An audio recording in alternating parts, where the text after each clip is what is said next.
My name is Emily Grace Whitaker. I am 34 years old. I live in a small, drafty house on the east side of Portland. An old bungalow with peeling paint, a front porch that creaks like a tired thing, and a garden that mostly remembers to bloom when I remember to water it. Until 2 years ago, my life felt like a map drawn in pencil. Easy to erase, easy to redraw. Now it feels like ink, smudged, permanent, with edges I didn't expect to find. Right now I'm trying to learn how to live with the shape of things that were broken in front of people I thought cared about me. Before I dive in, if you're into real stories that hit deep, please consider subscribing. Sharing this isn't easy for me, but maybe someone out there needs to hear it. The morning of the wedding was a soundtrack of small betrayals. The florist couldn't find the eucalyptus. The coffee urn leaked in the back room. Guests arrived in the wrong colors. The venue was an old converted mill on the river, a place with exposed brick and big iron windows that let in winter light like someone handing out forgiveness in strips. I chose it because it smelled like rain and possibility. The air was cold, but inside the hall there was a thin, humming heat, laughter softened by the hum of a string quartet tuning, perfume floating like small clouds, the buttery smell of mini quiches arranged too carefully on a silver tray. Liam had always been careful about appearances. He wore a suit that looked like it had been made to hold other people's approval. He smiled in a way that made people think his kindness was permanent. We had met 3 years earlier at a coastal non-profit event. Him there as the charming son of donors, me as the volunteer with a stubborn belief in fixing things. We promised the kind of things you promise when you're certain the world will stay kind. Honesty, partnership, patience. We argued about prenuptial agreements with the same stupid, respectful passion couples argue about taxes. He said, "It's practical, Em." And I signed because I have always preferred a clean line to a messy assumption. The ceremony was ordinary in the best possible way. My sister read a poem that made everyone wet-eyed. The quartet played something that made my mother wipe at the corner of her mouth. People I loved sat in chairs and became witnesses. I remember the weight of my father's hand on my arm as I walked down the aisle. His fingers firm and clumsy like he was anchoring both of us. And then he did it. Standing there, with the sunlight catching the edge of his jaw, Liam smiled at the room and leaned close to the microphone like he had rehearsed a toast all week. His voice, usually the kind that softened blame, came out sharp, theatrical. "Everyone," he said, and the words stretched like a band between us. "I want to talk about worth. About debt and favors and family reputations. Emily here is. She's not worth it." There are sounds that stop time. A napkin falling. A child's laugh. A spoon clinking against a glass. Those are small, recoverable suspensions. This was different. Conversation folded and stopped like a movie reel snapping. The quartet missed a note. My mother inhaled sharply. My father's hand tightened and then slid away. "Excuse me," I said because saying anything felt like an attempt to turn the lights back on. Liam's eyes were ice, but his voice was almost kind. "You all know my family," he said, and named them. People with money and history and rules that string through decades like barbed wire. I can't give them a partner who will let secrets slide. She's not worth it. She doesn't belong to this life. He wasn't talking about me loving him. He was talking about my family. Not about the small scraps of my past like the messy job I had in college or the time my ex and I shared an apartment. He meant my mother. My mother, Marlene Whitaker, who had been a collection of good intentions and poor exits, who had left when I was 10, who had come back with hands that smelled of other people's perfume and pockets that had picked up other people's checks. My sister's face went hard. An aunt whispered the one-word question I had been trying not to hear out loud for 20 years. "The money." Heat came up my chest and into my throat. No one had called me unworthy like that in public. Not my father, who had left for work early and never learned how to say sorry. Not my brother, who had been the kind of sibling who kept receipts and grudges. Not my mother, who had been cruel in a way I had learned to translate into survival. The words fell like a hand slapping a face. Guests turned, watching me try to decide whether to laugh at the cruelty, to cry, to walk away, to knock him down. Outside, on the narrow strip of grass behind the venue, a woman sobbed in a shawl. Inside, a man cleared his throat and said, "Come on, Liam, that's a bit." Like people say when they are trying to bend a scandal back into a table and a napkin. My aunt's palms were flat against her cheeks. My sister grabbed my arm like she wanted to steady me and instead steadied herself. "Why would you say that?" I asked. The sound of my voice was a thin thing. My knees felt wrong, as if they belonged to someone else. My dress was heavy and unfamiliar. The lace scraped like it remembered other people's hands. Liam smiled a little, the kind of smile that people mistake for confidence.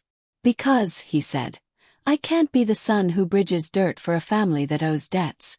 I'm not going to ask my parents for forgiveness. I would rather lose everything than become part of whatever shadow your mother is." Hands moved. Guests murmuring, some nodding like he had made a moral stand, others looking at me as if I had just revealed the punchline to a joke everyone else had been in on. The word shadow dissolved into a dozen smaller things. The minister looked at him, then at me, and I could see fear in his face like a candle about to be snuffed. People rose to their feet. My sister's voice was low, tight. "You can't do this," she said. "You could walk away," my father said. His voice was small and ineffective. "We could." I wanted to run. I wanted to stay. I wanted to rip that line from his mouth and throw it into the river outside. But those are the sorts of gestures that look better in dreams than in the white noise of a ruined party. I did the only thing my body could think to do. I stepped back and let something that felt like a part of me die with a step. The quartet played again because people need music to remember they can breathe. Afterward, in the back room where the caterers tried to fold normalcy back into the napkins, he spoke to me like all of this was a negotiation. "You should have told me about Marlene," he said, words measured like coins dropped into a charity box. "I would have been different." "Because you thought I was stealing or scamming?" Yes. The air tasted like salt, either from my mouth or from the river, I couldn't tell. He looked away. "Because I didn't want to be the one pulled into it. I'm sorry it was public. But I have to be true to my family." "Is your family worth more to you than the person you married?" The question was a litmus paper. I didn't know if his answer surprised me. "I have to think about the future," he said, and smiled in that precise way. "Not just today." The rest of the day dissolved into a blur. People took sides with polite cruelty. Some left immediately. Some pretended everything was fine as the band struck up a jaunty swing tune. My mother hovered like a moth at the periphery, eyes wet and empty. She kept saying, "It wasn't like that," like she was reciting a line because she was afraid for what would happen if she stopped. My sister held my hand until it hurt. I felt like I had been unstitched in a room full of people with good manners. That night I slept in a hotel I had booked because panic made me want walls that didn't creak. I lay awake and watched shadows move across the ceiling like names. Every small thing in my life, my first apartment, the charity I worked for, the student loans I was still paying, felt suddenly obscene, as if each had been judged and found wanting. When the morning came, the world had the same color, the same street noise, but I carried a wound that smelled like burnt coffee and cold metal. If this is resonating with you so far, a like really helps us reach more people. We had promised each other weather and patience. What I learned was that promises are a poor shield against other people's history. After the wedding, the fracture widened into something that could be mapped. There were text messages, one from Liam that read, "Let's talk tomorrow," which I read as if it were a line from a play and then again as if it were an apology. There were hushed conversations between his parents and mine. There were even sympathetic emails from co-workers at the non-profit, careful and warm as bandages. In the first week after the wedding, I moved in with my sister. Her apartment was an honest box of light and plants and thrifted chairs upholstered in a floral pattern I used to laugh at. She made coffee and bought me fruit and tried to remind me that the same star that humiliated me was not the only light in the sky. But humiliation has weight. It's the kind of thing that sits on your sternum and makes breathing a negotiation. Liam and I didn't separate cleanly. We flirted with the language of commitment, calls that trailed into silence, letters of regret. There were fights that left both of us raw in new ways. He would say, "I had to be honest," and I would say, "Honesty looks like this, You tell me away from the crowd. Not in front of my family.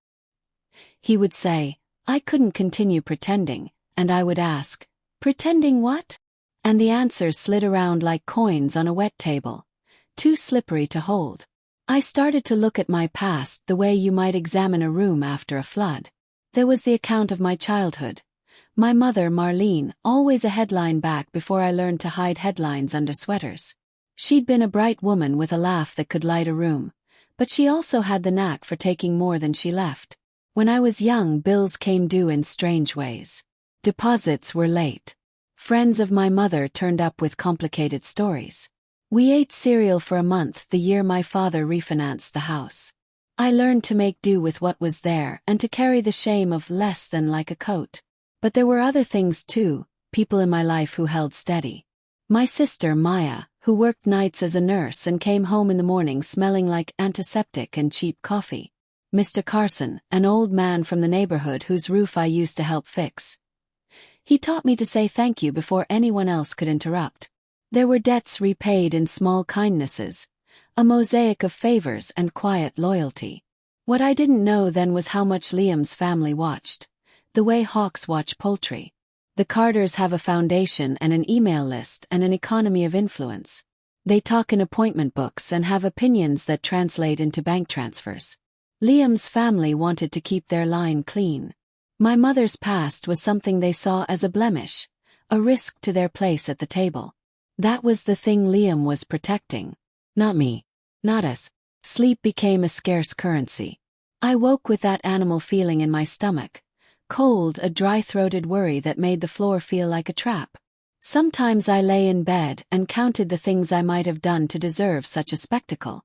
Sometimes I stared at the ceiling until dawn and breathed until my lungs were empty. One afternoon 2 months after the wedding, I got a call that split the air. Emily. It's Claire, Liam's sister. There was an accident. The news had that particular squeal of inevitability. Things that happen and then demand audacity to continue. Liam had been in a crash on the interstate late at night. A delivery truck had run a red light. Anna, the hinge of our mutual friends, called me from the hospital and said, "It's bad." Words like critical, unresponsive, fractures hung in the air like laundry. Hospital waiting rooms are odd places.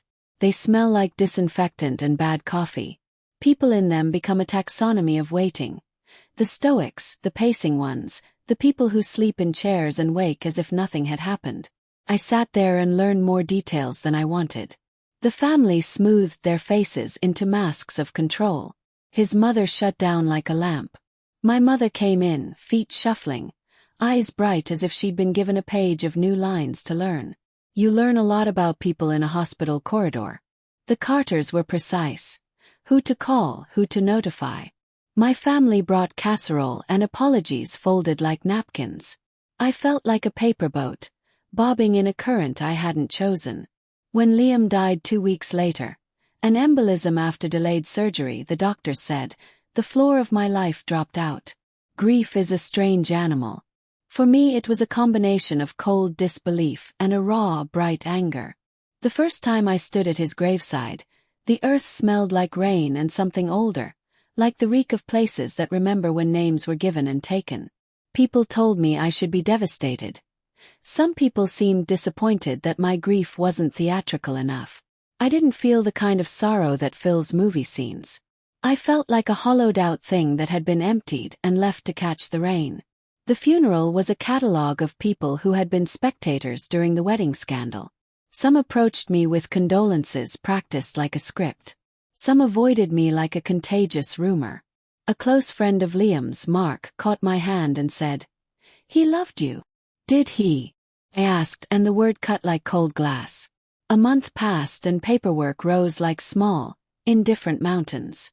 Social security forms, death certificates, the inventory of what was left of a life that had been curated into investments and certificates. There were people asking if I wanted help with anything. There were people who had opinions about whether I should stay in the house we had been looking at. If grief had a currency, it seemed the world wanted to negotiate in it. Then came the letter from his attorney. The will reading. The Carter family lawyer had the sort of voice that makes statements sound inevitable. We were to meet at the firm's wood-paneled conference room. The day was heavy with snow, the kind that keeps the sound of the world at bay. The room smelled of lemon polish and the kind of old paper that has lived through other families' crises. People gathered: Liam's mother, his sister Claire, his business associates, some of his more performative friends. Then me in a coat that felt like armor, and my sister, who squeezed my hand like a metronome. I had rehearsed the scene in my head a dozen times. I had imagined both vindication and more humiliation. I had imagined the will being small, dictating to whom flowers should be sent. I had imagined the worst and the best. I hadn't imagined the way the room felt inside of me. A clock stuck, waiting for a final knock. Don't forget to subscribe if you want to hear how this ends. The attorney cleared his throat like someone signaling a conductor. We will begin, he said, voice even and professional. Liam Carter's last will and testament dated 9 months ago. He read with the crisp, dispassionate rhythm of someone who had to turn grief into legal fact. There were times when names fell like stones with no sound, other names that made the room shift. He read the usual things first: addresses, proxies, executors. Then he reached a paragraph that made the air go very thin. Liam leaves the entirety of his estate. The words came out measured like coins. To Emily Grace Whitaker. Name. My full name. The sound of it in that room was like a bell pealing. People blinked. Someone made a small startled noise. Claire, maybe. Liam's mother pressed a hand to her mouth. For a suspended, bright second, the only sound was an old radiator clunking. The attorney continued. Further, the decedent provided a sealed letter to be read at the discretion of the beneficiaries. He held up a small envelope, its flap closed with the kind of wax you see in movies. He turned it over in his hands like a relic. My knees felt like they might leave my hips. Can I started. I didn't know what I would do. But the room was a tidal thing now, and the envelope was the shore. Yes, he said. The deceased requested that the letter be read at the first reading of the will. He unsealed it with a knife, careful as if cutting paper could alleviate the weight. He cleared his throat and began. My dearest Emily, the voice in that letter was not the voice that called people to lectures and family dinners. It was smaller, written in a hand that trembled when I remembered the way he had signed our names together. If this letter has found you, then I have failed at living, and at protecting you in the ways I promised. The attorney's voice faltered. His face flickered with a humanity I didn't know legal men had. He goes on to address certain matters of family concern, the attorney said, eyes on the paper. He wants the beneficiaries to understand his reasoning. He read. I know the public words I used were cruel. I said things I should never have said. But I want to explain what I meant in a way I could not say on that day. You grew up with a kind of absence and wound that made you protective and small and big all at once. You have carried your mother's mistakes like an inheritance you never wanted. I was scared that if I married into my family, your life would become evidence that I accepted them, that I would let their ways become yours. I believed that by making a spectacle of cutting you away, I could force the choice. Your choice, without me being the one to hurt you. The words stung in a way I hadn't expected. He had confessed intent, and how to punish intention. The room was heavy. I felt like someone had opened a window into a dark attic, and the air that came out was dust and long-kept things. Liam continues, the attorney read on. I thought if I pushed you away, you would leave before our ties to them did. I thought that would keep you safe from the consequences of their behavior, which I had discovered, and was afraid would touch you. I was trying to be brave in a way that looked like cowardice. My sister's grip on my hand was almost painful. My mother had stopped breathing on a level I could measure by sight. Claire's eyes were bright in a way that tasted like misunderstanding. The paper rustled. I was wrong, he had written. I should have trusted you with the truth and the danger. I should have asked you to choose with every fact in front of you. I couldn't do that. I was a man who had been taught to choose the family line over the person standing before him. For that I am sorry. I leave everything to you because I want you to have the freedom to decide what to do with it. Use it to heal. Use it to repair. Use it to leave. Or use it to stay. Most of all, please use it however you need to break cycles you think are inevitable. I loved you. Not perfectly, not thoughtfully always, but truly. There were more pages. Lists, instructions for charities, documents. A stack of CDs was handed over, cobbled with file names. The attorney said, "There are recorded conversations that the decedent insisted be given to Ms. Whitaker. He requested that they be reviewed privately. Audio files." The thought of hearing his voice, my husband's voice, confess and explain made the room spin like a wheel. After a long pause, the attorney folded the paper and placed both the documents and the envelope in my hands. They were heavier than I expected. Outside the conference room, someone coughed. Someone else whispered about scandal. People waited just beyond the door like an expectation. I sat in the leather chair and fought the urge to collapse into the floor. Instead, I stood up and left the room with my sister at my side, clutching Polaroids of ourselves from better days that now felt like fossils. At home that night, the house felt different. The snow outside was a compulsion. The silence inside was a lectern. I set the CDs on the kitchen table, and the golden light from the lamp pooled like a promise. My heart hammered in a rhythm I didn't recognize. A beat for accusation, a beat for revelation, a beat that asked me to decide what to do with a life I had not chosen. I called the non-profit, the one I had worked at for years. Their director, Tom, answered with that kind of low, steady kindness that made me trust him in a way I hadn't trusted most world-weathered people. "If you need anything, Em," he started. "I have something," I said. The CDs on the counter made a small, ridiculous sound. "I need to know how to decide what to do with him talking about my mother." "You will decide," Tom said. "And whatever you do, we will support you." The recordings were a map. His voice, raw and unexpectedly fragile, spoke of conversations with his parents. Phone calls where he asked questions about donations, about how funds were allocated, about a way in which charity had bled into private use. He had found paper trails. He had seen names that matched clients from the non-profit where I had worked propping up deficits. It read like a ledger of ethics twisted toward convenience. The name that kept appearing was my mother's. Donations, invoices, invoices paid twice, invoices not paid but acknowledged. There were transfers that corresponded to dates when Marlene had told me she was helping out a friend. The evidence was granular, domestic.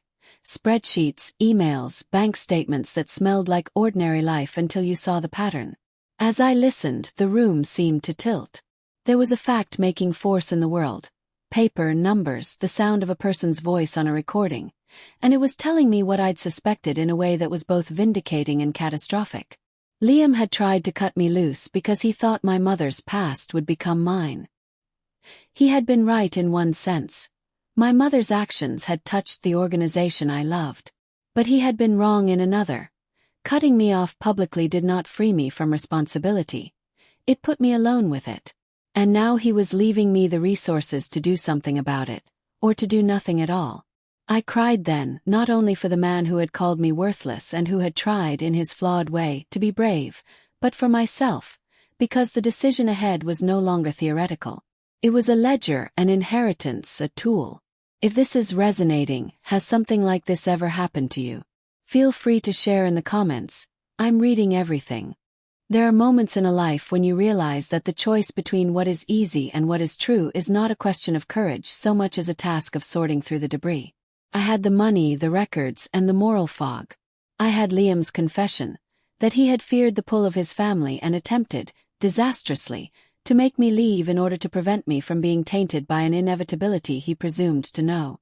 I also had evidence that my mother had engaged in behavior that bordered on criminal, a series of small, accumulating decisions that add up to theft when placed under the cold light of accounting. The non-profit board asked to see the documents. They wanted to know who had been implicated. Their emails were clinical, containing phrases like potential exposure and legal counsel retained. The attorney I hired, an old friend of Mr. Carson's grandson, came to my kitchen table and told me the obvious things. I could press charges. The evidence was strong enough to warrant an investigation. The statute of limitations on some actions would be forgiving in the right jurisdiction, and there existed the possibility that bringing the truth into daylight would tear open the family in ways I couldn't control. My mother called me after that. Listening to her was like listening to a record you had stored away and then discovered in your attic. Familiar and foreign. "It was nothing," she said. "I was helping people. You don't understand the way systems hurt. I had to take care of us." "It was money, Mom," I said. My voice was flat. "People trusted you. Some of them were us." I tried to remember the truth of little things. The unpaid tuition notices we slid under the rug, the neighbor who stopped speaking to us, the way I learned the price of a milk carton in a different currency than other kids. "I did what I had to do for you," she said. "You don't know what it's like out there." "You left me," I said. "You left a trail." That was the line that made her silent as a closed book. There is a particular stillness that follows when someone hears a truth they have been avoiding. It's a vacuum before a sound is born. "If I go down, I'm taking you with me," she said finally. There was a threat in it, one that had the texture of old loyalties and violence cloaked as care. I had to decide whether to betray my mother or to be complicit in protecting her. There was also the practical reality. The money Liam had left could fund restitution, pay salaries, stabilize the non-profit, and launch audits. It could also buy silence with settlements and legal redirection. Every choice invited moral complication. One night I sat at my kitchen table and spread the documents out like a map of a country I had never wanted to govern. The stacks of invoices looked like a language. My sister brought me a thermos of tea. We drank in silence. "You could do two things," she said finally.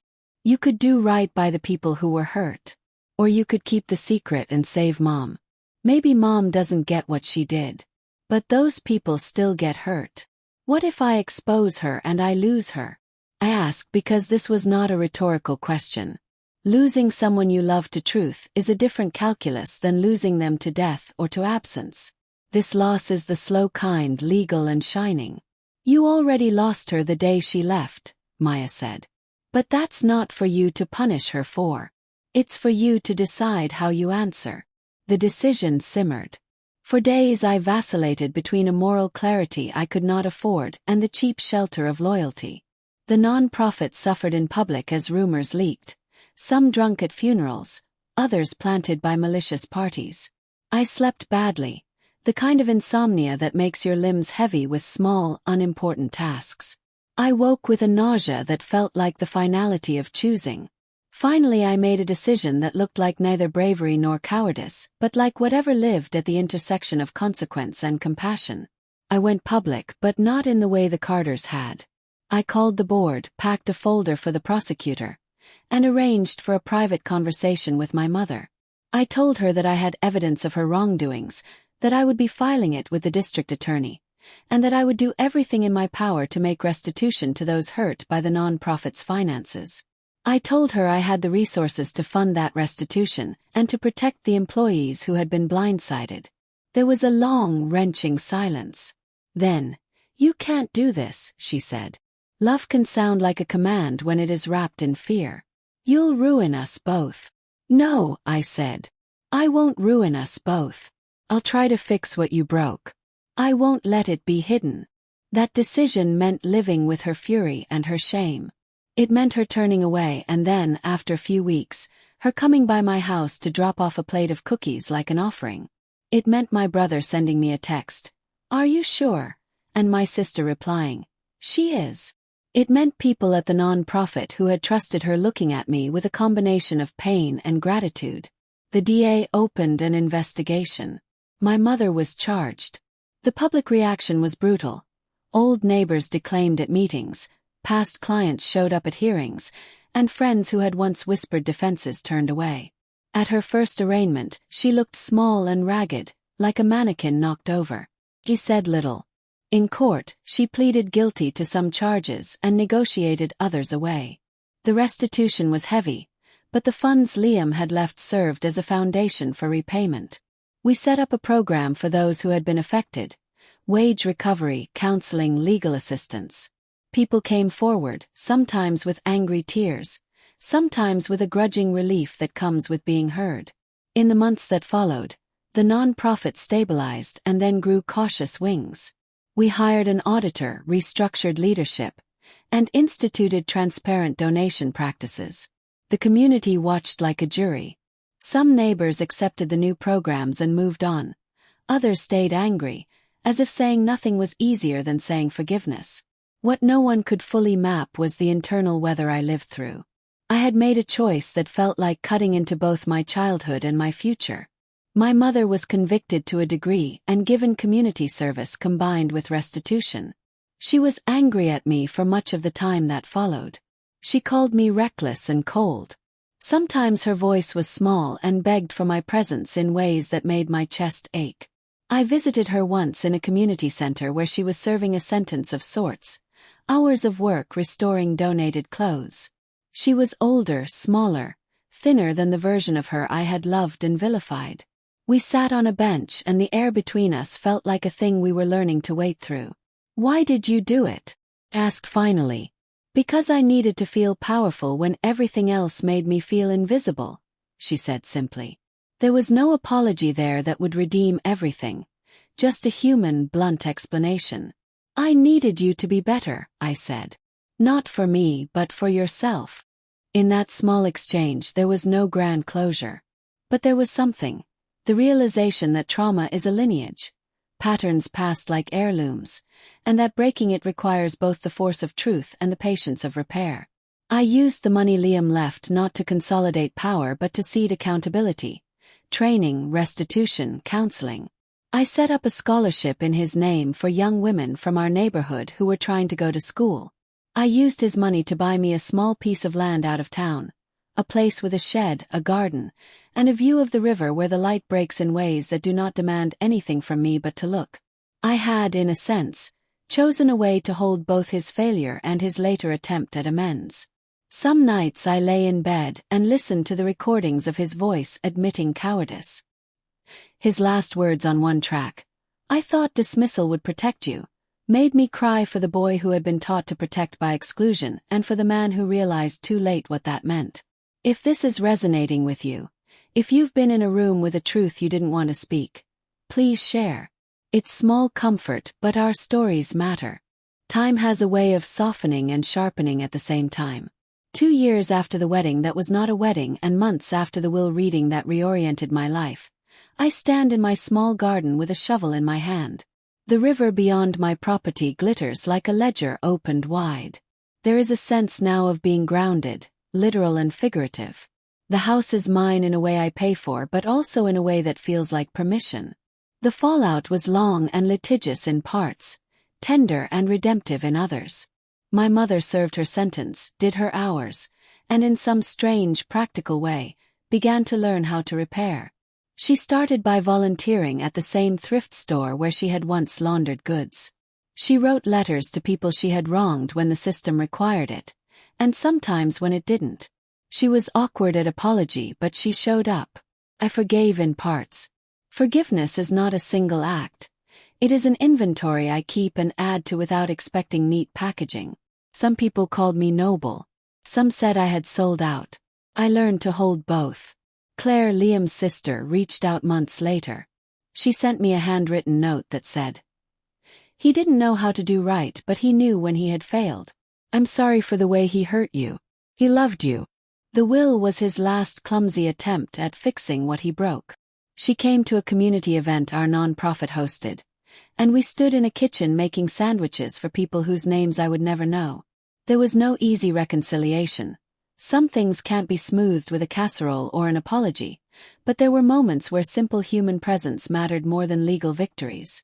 People sometimes ask if I would have married him if I had known what would happen. It's a hypothetical like asking if you would walk into a storm with an umbrella knowing it might tear. There are days when I remember the parts of him that were gentle. His goofy laugh, the way he'd fold a fitted sheet like a man trying to solve a mathematical puzzle. There are other days when the memory is his voice on the wedding day, and the shame of that wound reopens like a small, stunned animal. The truth, I think, is that life does not give easy moral fantasies. It hands you decisions and paperwork and hands around you that may or may not hold. Taught me that worth is an action, not a title. Worth is how you treat the people who are vulnerable in your life. Worth is what you do with the power given to you, whether that power is money, influence, or an apology that takes a lifetime. People sometimes ask about revenge. If I pressed charges to hurt my mother, if I used the funds to punish the Carters somehow. The answer is no. Doing harm to match harm is a temptation, but it's also a trap. I spent the money on restitution and reform because hurting people to teach a lesson rarely teaches anything useful. Instead, I chose to create structures that make the abuses harder to repeat. Transparency, audits, accountability initiatives. In doing that, I also found a way to say, without theatrics, that we are more than the sum of our mistakes. The hardest thing was deciding what to do with Liam's name. For a while it felt like a brand I could not bear. Then I realized that if his last real act was to give, however imperfectly, then there was a sliver of goodness he had managed to locate. I started a small foundation in his name focused on ethics in philanthropy and restorative practices for organizations that had been abused from within. People told me it was ironic. I told them it was necessary. I also learned new forms of love.